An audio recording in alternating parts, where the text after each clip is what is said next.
And they used it in the time that Jesus was here, you see, in the year 28. And they continue to use it also after Jesus' time, till 350. 350, it was also used as a praying chapel. And here, the first Byzantine church that was built here was built in 480.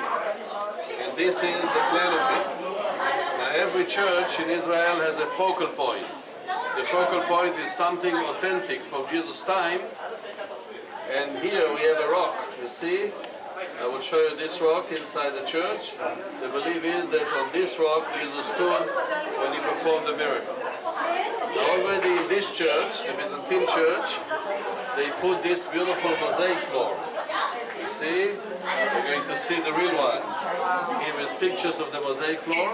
We believe that the artist that made the mosaic was an Egyptian artist. And the reason is, this is a Nilometer. They have it in the Nile to measure the level of the water. So that's a Nilometer. The most colorful part of the mosaic is a beautiful peacock. You can see it here. But what gave the idea that this is the place of the multiplication is 2 fish in a basket with loaves of bread. I will show it to you. I give the explanation here because I'm not allowed to explain inside. But I have a laser pointer, you see, and I will point inside.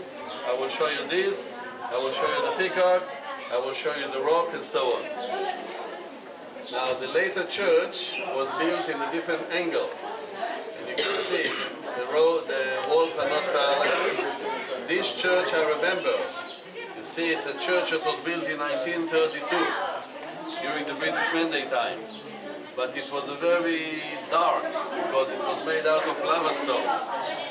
Here, in 1980, we decided to build here a church made out of limestone, brighter stone. But we had a problem what to do with the mosaic. Mosaic from the 5th century. And then they found someone that was ready to dig under the mosaic. They put kind of glue under the mosaic and move it piece by piece to a storage place.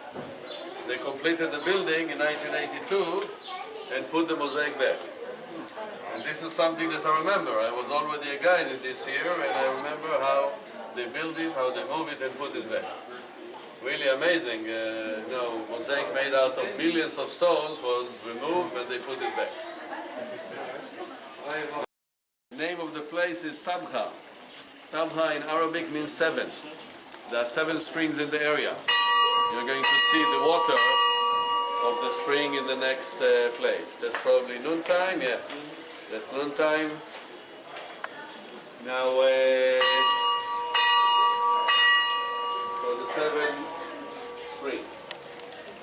Now, what we can do, we can stop over there for a minute. I want you to hear the blessing of the bread in Hebrew, because every time we eat bread, we have special blessing. You know what, we can do it.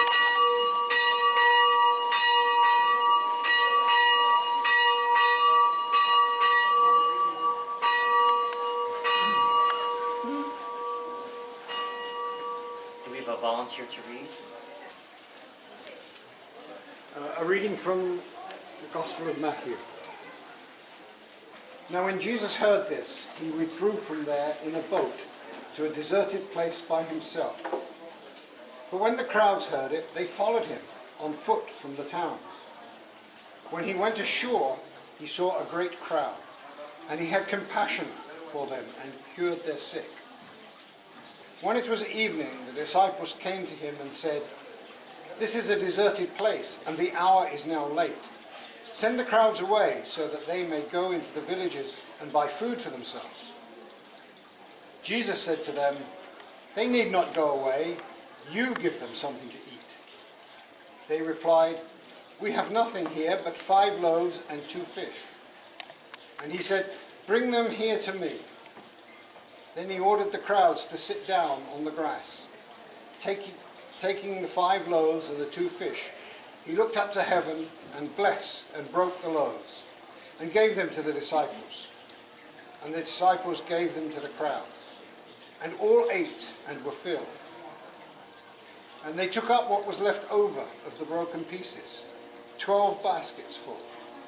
And those who ate were about 5,000 men, besides women and children. So Jesus blessed the good works during his Every time we to demonstrate the blessing, and I told him I cannot do it unless I will have bread. Because it's really considered a sin to bless just for nothing. If you bless God, and you have to be serious about it.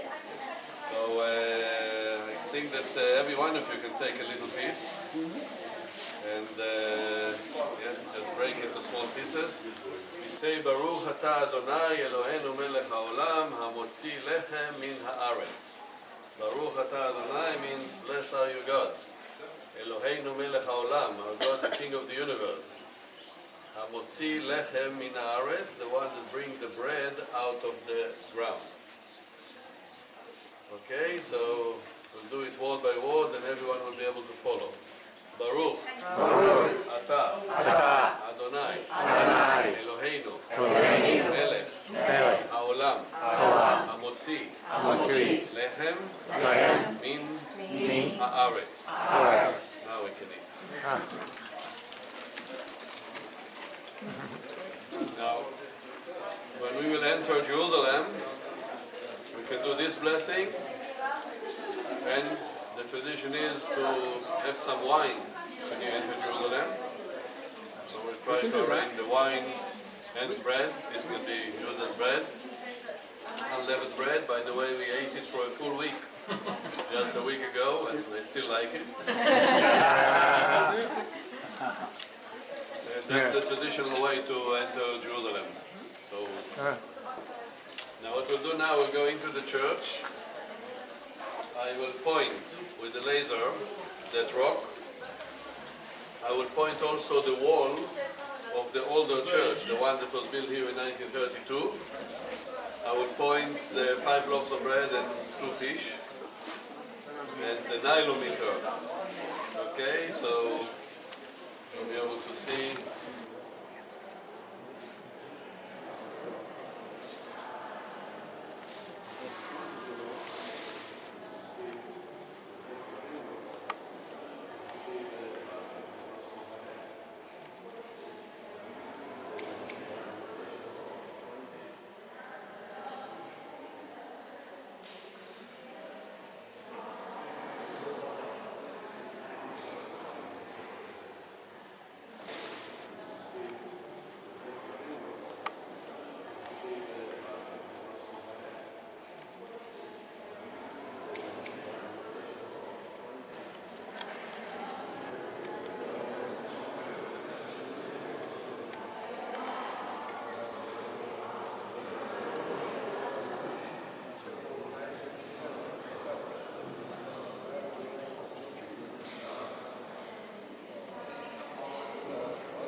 Would you like to visit all these holy sites?